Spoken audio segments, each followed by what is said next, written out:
सभी हिंदी प्रेमियों का हिंदी साहित्य की क्लास में आपका हार्दिक स्वागत और अभिनंदन। हिंदी साहित्य इतिहास के अंतर्गत हमने आदिकाल कंप्लीट रूप से पढ़ लिया है। आज हम पढ़ रहे हैं पूर्व मध्यकाल, जिसको आचार्य रामचंद्र शुक्ल जी ने नाम दिया है भक्ति काल, और उसका समय सीमा बताई है 1375 से 1700 तक। आज हम पढ़ने हैं आचार्य रामचंद्र शुक्ल जी द्वारा लिखित हिंदी साहित्य का इतिहास। ठीक है, इसके अंतर्गत आज हम पढ़ रहे हैं पूर्व मध्यकाल, जिसको बोलते हैं भक्ति काल। पूर्व मध्यकाल के अंतर्गत या मध्यकाल के अंतर्गत प्रकरण एक में सामान्य परिचय, क्योंकि हम आदिकाल को कंप्लीट पढ़ चुके हैं। देश में मुसलमानों का राज्य प्रतिष्ठित हो जाने पर हिंदू जनता के हृदय में गौरव, गर्व और उत्साह के लिए अवकाश न रह गया था। क्या हुआ था कि देश में मुसलमानों का राज्य प्रतिष्ठापित हो गया था। उसके बाद में क्या हो गया, जो हिंदू जनता थी उसके हृदय में गौरव, गर्व, उत्साह आदि का अवकाश न रह गया था। मतलब उनके मन में गौरव का, गर्व का, उत्साह का कोई भी स्थान नहीं था। उनके सामने ही उनके देव मंदिर गिराए जाते थे, उनके सामने ही उनकी देव मूर्तियाँ तोड़ी जाती थी, पूज्य पुरुषों का अपमान होता था और वे कुछ भी नहीं कर सकते थे। ऐसी दशा में अपनी वीरता के गीत न तो वो गा सकते थे और न ही बिना लज्जित हुए सुन सकते थे। आगे चलकर जब मुस्लिम साम्राज्य दूर तक स्थापित हो गया तो परस्पर लड़ने वाले स्वतंत्र राज्य भी नहीं रह गए थे। ठीक है, इतनी भारी राजनीतिक उलटफेर के पीछे हिंदू जन समुदाय में बहुत दिनों तक उदासी छाई रही। राजनीतिक उलटफेर कैसे? उनके सामने देव मंदिर गिराए जा रहे थे, देव मूर्तियाँ तोड़ी जा रही थी, पूज्य पुरुषों का अपमान किया जा रहा था। ठीक है, और वो कुछ भी नहीं कर सकते थे। कौन? हिंदू जनता और मुसलमानों के द्वारा ये अत्याचार किया जा रहा था। इसी राजनीतिक उलटफेर के लिए हिंदू समुदाय, जन समुदाय था, उसमें क्या हुआ था कि बहुत दिनों तक उदासी छाई हुई थी। मतलब वो स्तब्ध रह चुके थे। अपने पौरुष से हताश जाति के लिए भगवान की शक्ति और करुणा की ओर जाने के अतिरिक्त दूसरा कोई मार्ग ही नहीं था। ये क्यों, कौन कह रहे हैं? रामचंद्र शुक्ल जी। इनकी जो ये लाइनें हैं वेरी वेरी इंपॉर्टेंट हैं, बहुत ही महत्वपूर्ण है। आता है कि अपने पौरुष से हताश जाति के लिए भगवान की शक्ति और करुणा की ओर ले जाने के अतिरिक्त दूसरा मार्ग ही नहीं था। और वो मार्ग कौन सा था? भक्ति। कौन सा मार्ग था? भक्ति। भक्ति की उपज रामचंद्र शुक्ल जी किससे मानते हैं कि जनता थी वो अपने पौरुष से हताश हो गई थी और उनके पास भगवान की भक्ति और करुणा की ओर जाने के अतिरिक्त दूसरा कोई रास्ता ही नहीं था। ठीक है, यह तो हुई राजनीतिक परिस्थिति। राजनीतिक परिस्थिति कौन सी हो गई, हम पढ़ चुके हैं। अब धार्मिक स्थिति देखिए। धार्मिक स्थिति के अंतर्गत क्या बता रहे हैं रामचंद्र शुक्ल जी? आदिकाल के अंतर्गत यह दिखाया जा चुका है। आदिकाल के अंतर्गत हमने पढ़ा है, क्या पढ़ा है कि इस प्रकार से वज्रयानी सिद्ध, कापालिक आदि देश के पूर्वी भागों और जो नाथपंथी जोगी थे वो पश्चिमी भागों में रमते चले जा रहे थे। धार्मिक स्थिति के अंतर्गत क्या था कि जो वज्रयानी सिद्ध थे और कापालिक सिद्ध थे वो कहाँ पे थे? पूर्वी भागों में। और पश्चिमी भागों में कौन थे? नाथपंथी जोगी, जो वहाँ पे रमते चले जा रहे थे। इसी बात से इनका अनुमान हो सकता है कि सामान्य जनता की धर्म भावना कितनी दबती जा रही थी। कि सामान्य जो जनता है उसकी धर्म भावना क्या हुई थी? दबती जा रही थी। उसका हृदय धर्म से कितनी दूर हटता चला जा रहा था, क्योंकि उनका धर्म है, उनका जो हृदय है, जो उनका मन है, वो धर्म से हटता चला जा रहा था। धर्म का प्रवाह है कर्म, ज्ञान और भक्ति, इन तीन धाराओं में चलता है। ठीक है, क्वेश्चन बन सकता है कि आचार्य रामचंद्र शुक्ल जी के अनुसार धर्म का प्रवाह है कितनी धाराओं में चलता है? तो तीन धाराओं में चलता है। कौन कौन सा? कर्म, ज्ञान और भक्ति।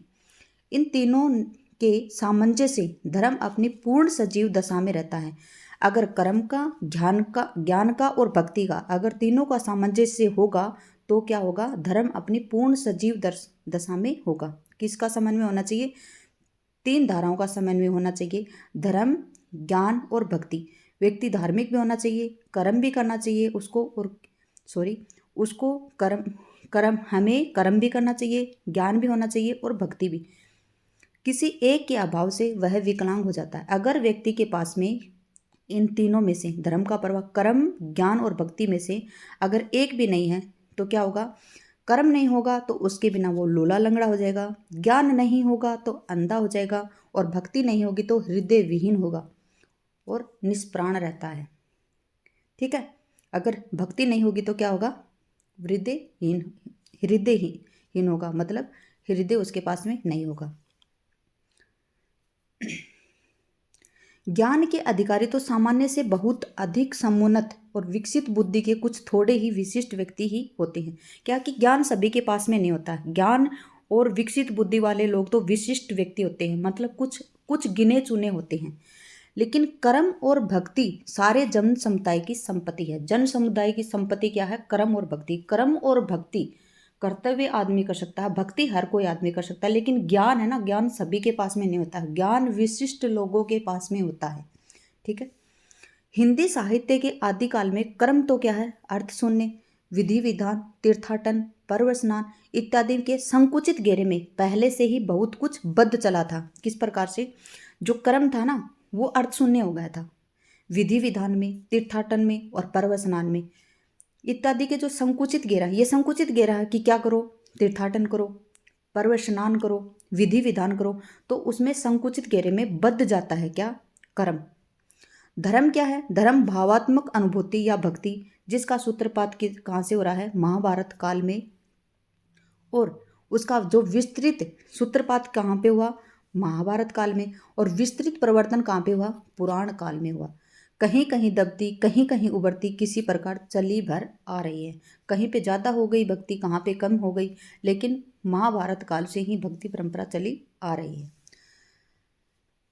अर्थ शून्य, बाहरी विधि विधान, तीर्थाटन, पर्व स्नान आदि की निस्सारता का संस्कार फैलाने का जो कार्य वज्र यानी सिद्धों ने और नाथपंथी जोगियों के द्वारा हुआ, उसका उल्लेख हो चुका है, क्योंकि हमने आदिकाल में ही कर दिया है उसका उल्लेख।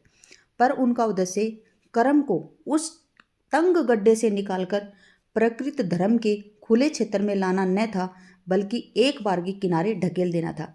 मतलब उनका जो नाथपंथी जोगी थे या फिर वज्र यानी सिद्ध थे, उन्होंने क्या था? कर्म है ना, कर्म उसको गड्ढे से, गड्ढे मतलब क्या है? अंधकार से, अज्ञानी रूपता से बाहर निकालने की बजाय क्या हुआ? जैसे नदी में कोई व्यक्ति डूब जाता है तो उसको बाहर निकालें और उसको अलग से किसी स्थान पर रखें। ठीक है, और या फिर इन्होंने क्या किया था? उसको बाहर निकालने की बजाय उन्होंने क्या किया? किनारे के ऊपर ढकेल दिया उसको।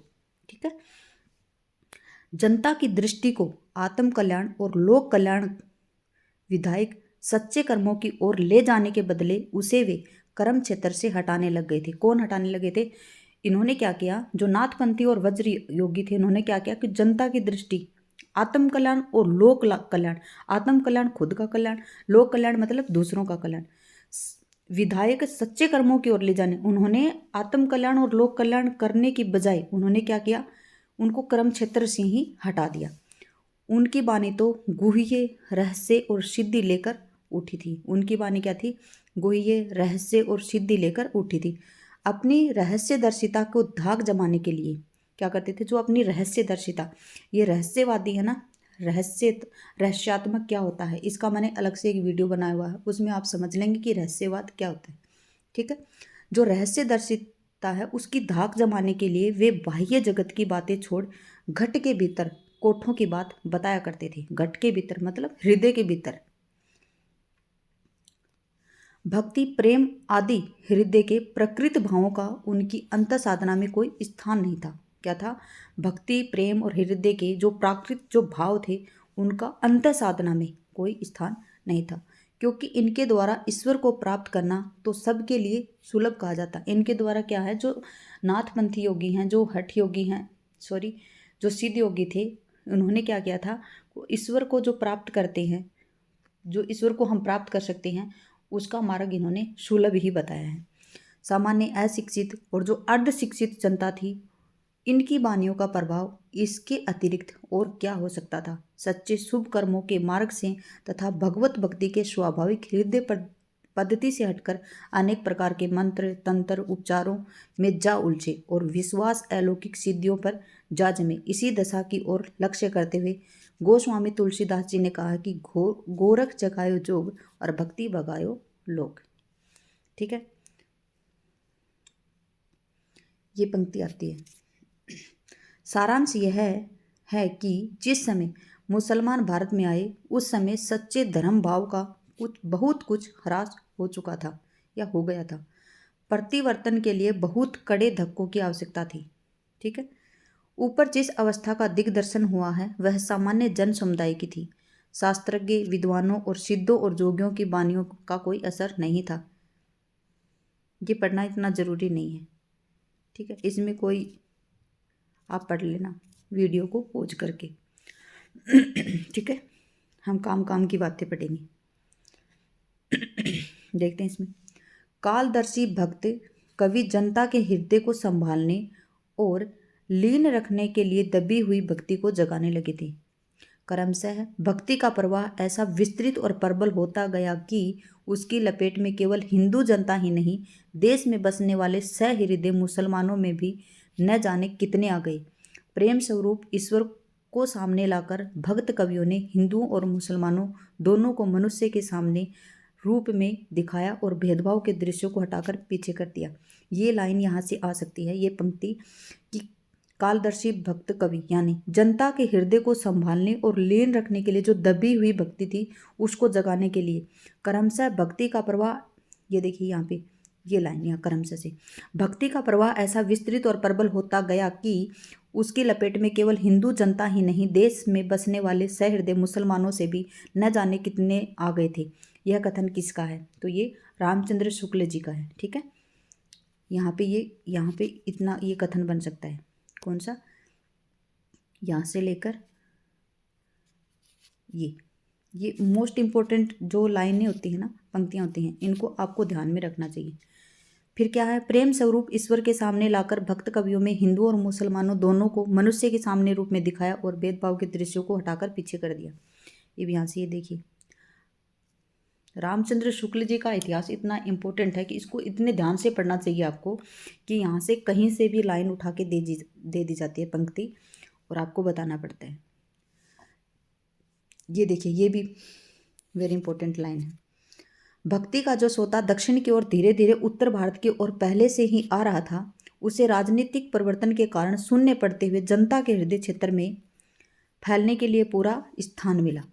ये किसकी पंक्ति है? रामचंद्र शुक्ल जी की है। कौन सी लाइन है? कि भक्ति का जो सोता दक्षिण की ओर धीरे धीरे उत्तर भारत की ओर पहले से ही आ रहा था, उसे राजनीतिक परिवर्तन के कारण शून्य पड़ते हुए जनता के हृदय क्षेत्र में फैलने के लिए पूरा स्थान मिला। देखिए, इस प्रकार से लाइन याद होनी चाहिए आपको। ठीक है,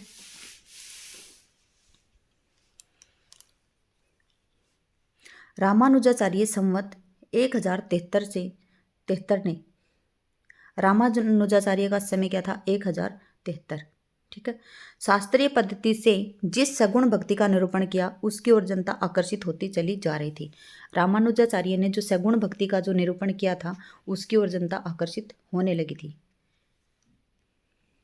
आगे बढ़े।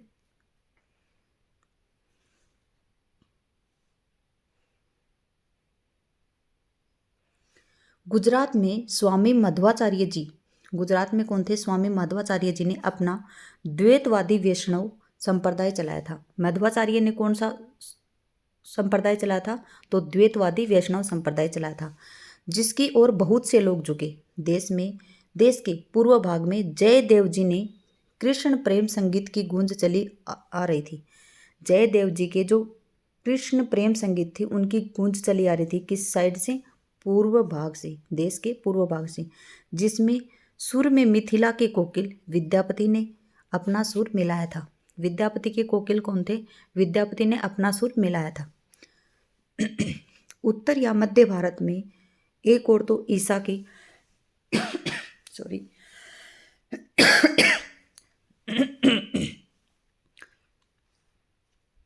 एक और तो ईसा की 15वीं शताब्दी में रामानुजाचार्य की शिष्य परंपरा में स्वामी रामानंद आए और विष्णु के अवतार राम की उपासना के ऊपर जोर दिया और बड़ा भारी संप्रदाय खड़ा कर दिया। किसने? रामानुजाचार्य आए। कौन सी शताब्दी में? 15वीं शताब्दी में। और उनके शिष्य परंपरा में कौन थे? स्वामी रामानंद। और स्वामी रामानंद ने क्या किया? जो विष्णु के अवतार राम हैं उनकी उपासना के ऊपर जोर दिया और अपना एक बड़ा भारी संप्रदाय खड़ा कर दिया। और दूसरी ओर कौन आए? वल्लभाचार्य। वल्लभाचार्य ने किसकी ओर ध्यान दिया जनता का? किसकी ओर ध्यान लेके गए? वो कृष्ण की ओर। ठीक है।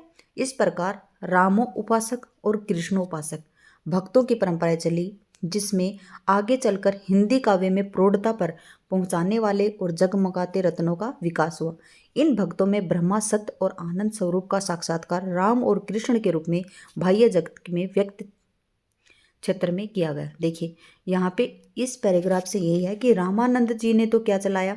रामानंद संप्रदाय चलाया, रामावत संप्रदाय चलाया। और रामानंद जी थे वो किसकी उपासना करते थे? राम की। और वल्लभाचार्य ने क्या किया? कृष्ण की भक्ति की। और उन्होंने क्या किया?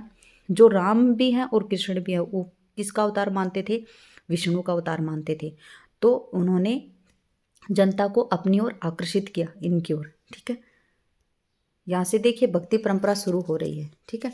पीछे जो हमने पढ़ा वो भक्ति काल के बारे में बताया गया था, लेकिन यहाँ से भक्ति परंपरा शुरू हो रही है। ठीक है।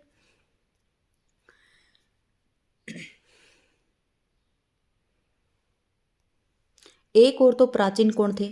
सगुणोपासक, काव्य क्षेत्र तैयार हुआ। और दूसरी ओर मुसलमानों के बस जाने से देश में जो नई परिस्थिति उत्पन्न हुई, उसकी दृष्टि में हिंदू मुसलमान दोनों के लिए सामान्य भक्ति मार्ग का विकास भी होने लगा था। उसके विकास के लिए किस प्रकार वीर गाथा काल में ही सिद्धों और नाथ पंथ योगियों के द्वारा मार्ग निकाला जा चुका था, ये दिखाया जा चुका है। हम पढ़ चुके हैं पहले, उसको बार बार रिपीट नहीं करेंगे हम। ठीक है। वज्रयान के अनुयायी अधिकतर नीची जाति के थे। जो वज्रयान थे ना, उसके अनुयायी अधिकतर कौन सी जाति के थे? जो नीची जाति थी उनके थे। अतः जाति पाति की व्यवस्था से उनका असंतोष स्वाभाविक था। जाति पाति की अवस्था में उनका असंतोष क्या था? वो स्वाभाविक था। नाथ संप्रदाय में भी शास्त्र के विद्वान नहीं आते थे। इस संप्रदाय में कनपटे रमते योगी घट के भीतर चक्रों, सहस्त्रदल, कमल, पिंगला नाड़ियों इत्यादि की ओर संकेत करने वाली रहस्यमयी बानियां सुनाकर और करामात दिखाकर अपनी सिद्धाई की धाक सामान्य जनता पर जमाए हुए थे। ये ईला पिंगला जो नाड़ियां है ना, सुषुम्ना नाड़ियां, इसके ऊपर भी हम अलग से एक छोटा सा वीडियो बनाएंगे, उसमें समझाएंगे आपको कि ये नाड़ियां कौन कौन सी होती हैं। ठीक है। क्या कर रहे थे वो कि जो सिद्ध योगी हैं वो क्या कर रहे थे? नाथ संप्रदाय के जो शास्त्रज्ञ थे वो ज़्यादा विद्वान तो थे नहीं, और कनपटे योगी कहलाते थे। वो कानों को फड़वा के रखते थे। तो वो क्या करते थे? जो अपने घट के भीतर चक्कर है ना, जो सहस्त्र दल है ना, कमल है, ईला पिंगला नाड़ियां हैं, उनकी ओर संकेत करके बताते थे कि जो रहस्य में बानियां सुनाकर और मतलब अपनी सिद्धता वो जनता के ऊपर जमाना चाहते थे। ठीक है। वे लोगों में वो लोगों को क्या सुनाते थे? ऐसी ऐसी बातें सुनाते थे जो वेद शास्त्र पढ़ने से क्या होता है, भारी पूजा अर्चना की विधियां व्यर्थ है, ईश्वर तो प्रत्येक के घट के भीतर है, अंतर्मुख साधनाओं से ही प्राप्त हो सकता है, हिंदू मुसलमान दोनों एक हैं, दोनों के लिए शुद्ध साधना का मार्ग भी एक ही है, जाति पाति में भेद व्यर्थ खड़े किए गए हैं इत्यादि। इन जोगियों के पंथ में कुछ मुसलमान भी आए, इनका उल्लेख पहले हो चुका है। ठीक है।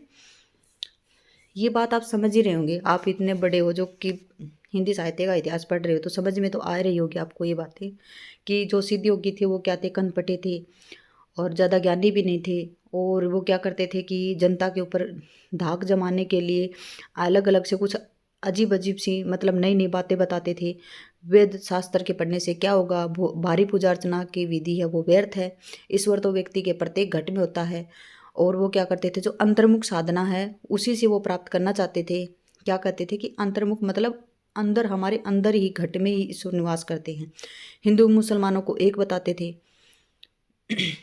दोनों के लिए शुद्ध साधना का मार्ग भी एक है, जाति पाति में वेद व्यर्थ किए गए हैं इत्यादि। इन जोगियों के पंथ में कुछ मुसलमान भी आए और उनका उल्लेख पहले हो चुका। देखिए एक क्वेश्चन मैं आपको यहाँ पे समझाती हूँ। आजकल प्रश्नों की ट्रेनिंग किस प्रकार से आप सभी को पता है। यहाँ पे आ जाए कि बताइए कि नाथ संप्रदाय है उससे संबंधित कथन सत्य है या नहीं है। तो देखिए आपको ये भी याद करना पड़ेगा कि वो वेद शास्त्रों में विश्वास नहीं करते थे, भारी पूजा अर्चना को व्यर्थ बताते थे, ईश्वर को प्रत्येक के घट में बताते थे, अंतर्मुखी साधनाओं से ईश्वर को प्राप्त किया जा सकता है। फिर यहाँ पे आ जाए कि वो हिंदू मुसलमानों दोनों को एक, यहाँ पे दिया हिंदू हिंदू मुसलमानों दोनों को एक बताते थे, और यहाँ पे क्वेश्चन एग्जाम में आ जाए कि हिंदू मुसलमानों को वो एक नहीं बताते थे, तो यही क्वेश्चन गलत, आंसर गलत हो जाएगा, है ना। इस प्रकार से आपको डिटेल्स से पढ़ना बहुत ज़रूरी है।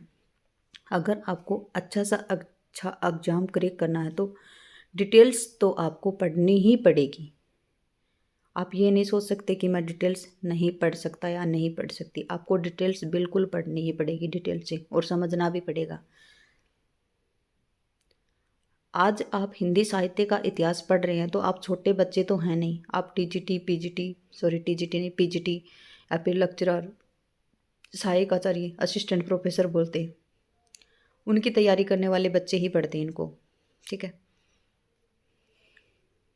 चलिए आगे बढ़ते हैं। भक्ति के आंदोलन की जो लहर दक्षिण से आई, उसी ने उत्तर भारत की परिस्थिति के अनुरूप हिंदू मुसलमान दोनों के लिए एक सामान्य भक्ति मार्ग की भी भावना कुछ लोगों में जगाई।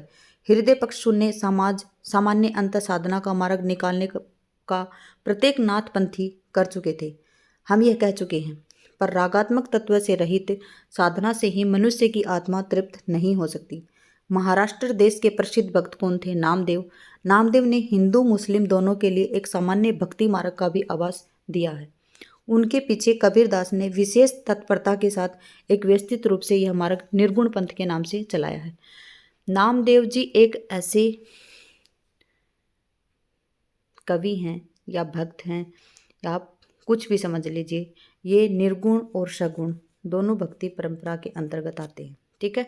निर्गुण और सगुण भक्ति परंपरा के अंतर्गत आते हैं कौन? नामदेव जी, ठीक है। आगे बढ़े।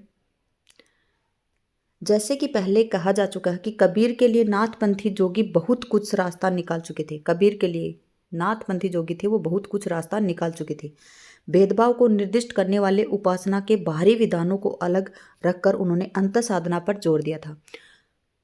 किसने? भेदभाव को निर्दिष्ट करने वाले उपासना के बाहरी विधानों को अलग रख के, मतलब जो भेदभाव हो रहा है समाज में, उनके जो व्यक्तियों की जो उपासना की जा रही है उसको उन्होंने साइड में रख दिया, और उन्होंने क्या दिया? कबीरदास जी ने भी किसके ऊपर जोर दिया? अंत साधना के ऊपर जोर दिया।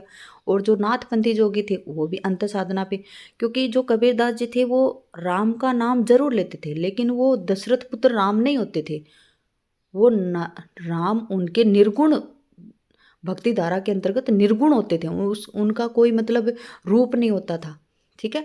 दशरथ पुत्र राम नहीं होते थे कृष्ण कबीर जी के, उन्होंने तो अपने घट में ही राम को अपना रखा था अंत साधना के अंतर्गत। तो नाथपंथी योगी थे, वो भी अंत साधना के अंतर्गत अपनी भक्ति करते थे, और उसी परंपरा के ऊपर कौन चले, उसी धारा के ऊपर कौन चले थे? कबीरदास जी। क्योंकि कबीरदास जी राम का नाम लेते थे, लेकिन वो दशरथ पुत्र राम नहीं होते थे, उनके निर्गुण परम ब्रह्मा होते थे वो, ठीक है।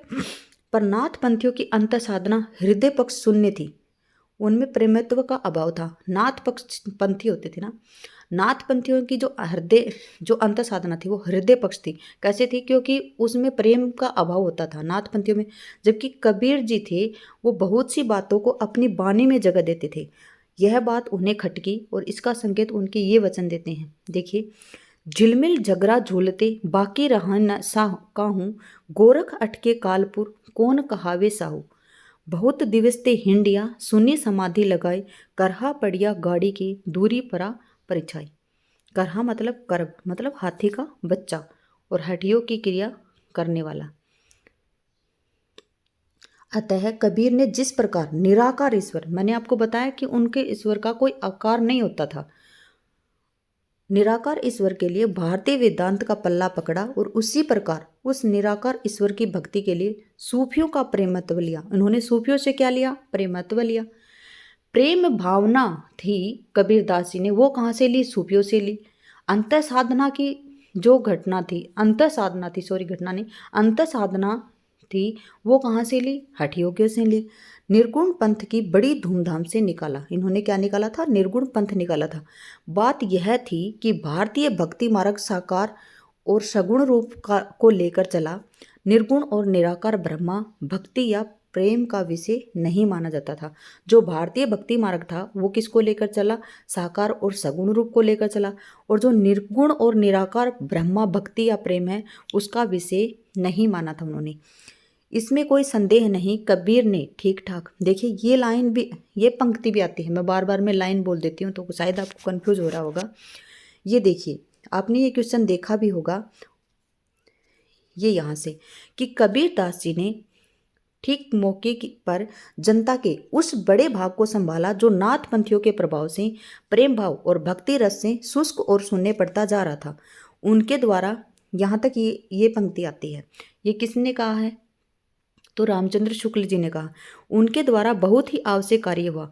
इसके साथ ही मनुष्यत्व की सामान्य भावना को आगे करके निम्न श्रेणी की जनता में उन्होंने आत्मगौरव का भाव जगाया, भक्ति के ऊंचे ऊंचे सोपान की ओर बढ़ने के लिए बढ़ाया। निर्गुण पंथ चल निकला, जिसमें नानक कौन थे?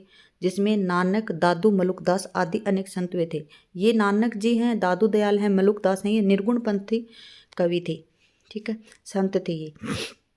देखिए यहाँ पे मैं, अगर आप नोट्स बना रहे हैं इनमें से तो मुख्य मुख्य नोट्स बना लीजिए इसमें पंक्तियों के। देखिए यहाँ पे थी वो, कहाँ पे है? कबीर ने ठीक मौके पर जनता के उस बड़े भाग को संभाला जो नाथ पंथियों के प्रभाव और प्रेम भाव और भक्ति रस से शुष्क व शून्य पड़ता जा रहा था। ये पंक्ति, ये भी बहुत बार एग्जाम में आ चुकी है, ठीक है। फिर यहाँ पे, मनुष्य की सामान्य भावना की आगे करके निम्न श्रेणी की जनता में उन्होंने आत्मगौरव का भाव जगाया, उसे भक्ति के ऊंचे ऊंचे सोपानों की ओर बढ़ने के लिए बढ़ावा दिया। उसका निर्गुण पंथ चल निकला, उनका निर्गुण पंथ चल निकला। दे दिया जाएगा, यहाँ पे ये उनका शब्द किन के लिए आया है या किन के लिए प्रयुक्त हुआ है? तो ये हुआ है कबीरदास जी के। और ये कहा किसने है? तो आचार्य रामचंद्र शुक्ल ने। किसी प्रकार से लगा लीजिए, क्वेश्चन तो बनते ही हैं। ये मुख्य मुख्य इंपॉर्टेंट लाइन है, इनको आप बार बार पॉज करके लिखिए या फिर इसको मन में आत्मसात कीजिए, ठीक है। कबीर तथा अन्य निर्गुण पंथी संतों के द्वारा अंत साधना में रागात्मक भक्ति और ज्ञान, देखिए अंत साधना में रागात्मक भक्ति और ज्ञान का योग तो हुआ, पर क्रम की दशा वहीं रही जो नाथ पंथियों की यहाँ रही थी। मतलब जो भक्ति और ज्ञान है ना, उसका तो योग हुआ, लेकिन कर्म की दशा कैसी हुई? जैसे नाथ पंथियों की थी वैसी हुई। इन संतों ने ईश्वर ज्ञान स्वरूप और प्रेम स्वरूप ही रहे, धर्म स्वरूप न हो पाए। जो निर्गुण पंथी थे, निर्गुण संत थे, उन्होंने क्या किया? जो संत थे उन्होंने ईश्वर को ज्ञान स्वरूप में और प्रेम स्वरूप में ग्रहण किया, धर्म स्वरूप उनका नहीं था। ईश्वर के धर्म स्वरूप को लेकर, उस स्वरूप को लेकर जिसकी रमणीय अभिव्यक्ति लोक की रक्षा और रंजन में होती है, प्राचीन वैष्णव भक्ति मार्ग की राम भक्ति शाखा उठी। कृष्ण भक्ति शाखा केवल प्रेम स्वरूप को लेकर नई उमंग से फैली थी। जो वैष्णव भक्ति मार्ग है उसमें तो राम भक्ति शाखा उठी, और जो कृष्ण भक्ति थी ना वो प्रेम को स्वरूप को लेकर उठी थी, ठीक है।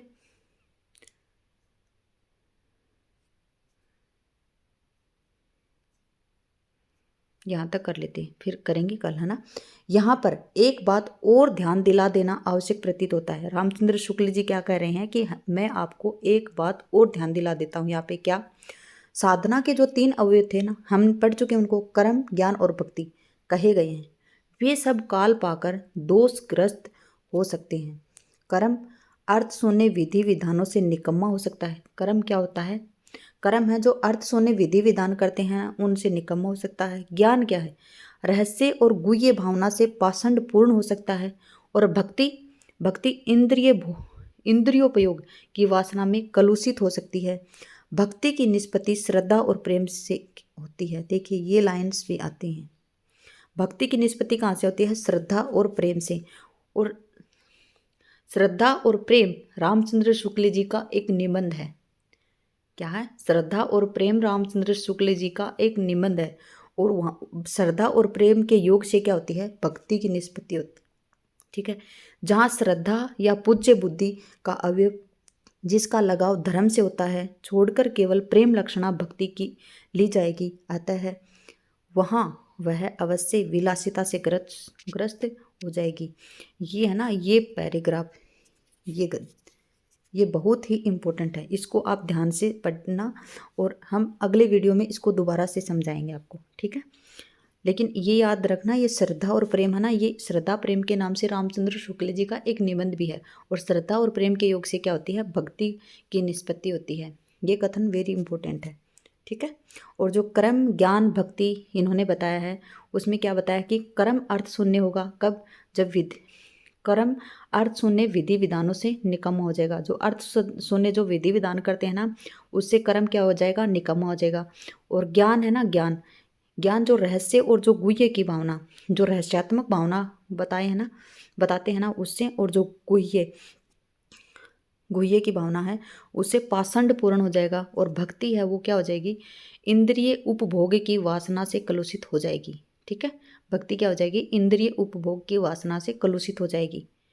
ये बहुत इंपॉर्टेंट है, मैंने चलो आपको समझा दिया। और भक्ति की निष्पत्ति किससे होती है, श्रद्धा और प्रेम से। और श्रद्धा और प्रेम के योग से। और श्रद्धा और प्रेम आचार्य रामचंद्र शुक्ल जी का क्या है, एक निबंध है। Okay, bye. ऐसे ही पढ़ते रहिए आप। आपका धन्यवाद।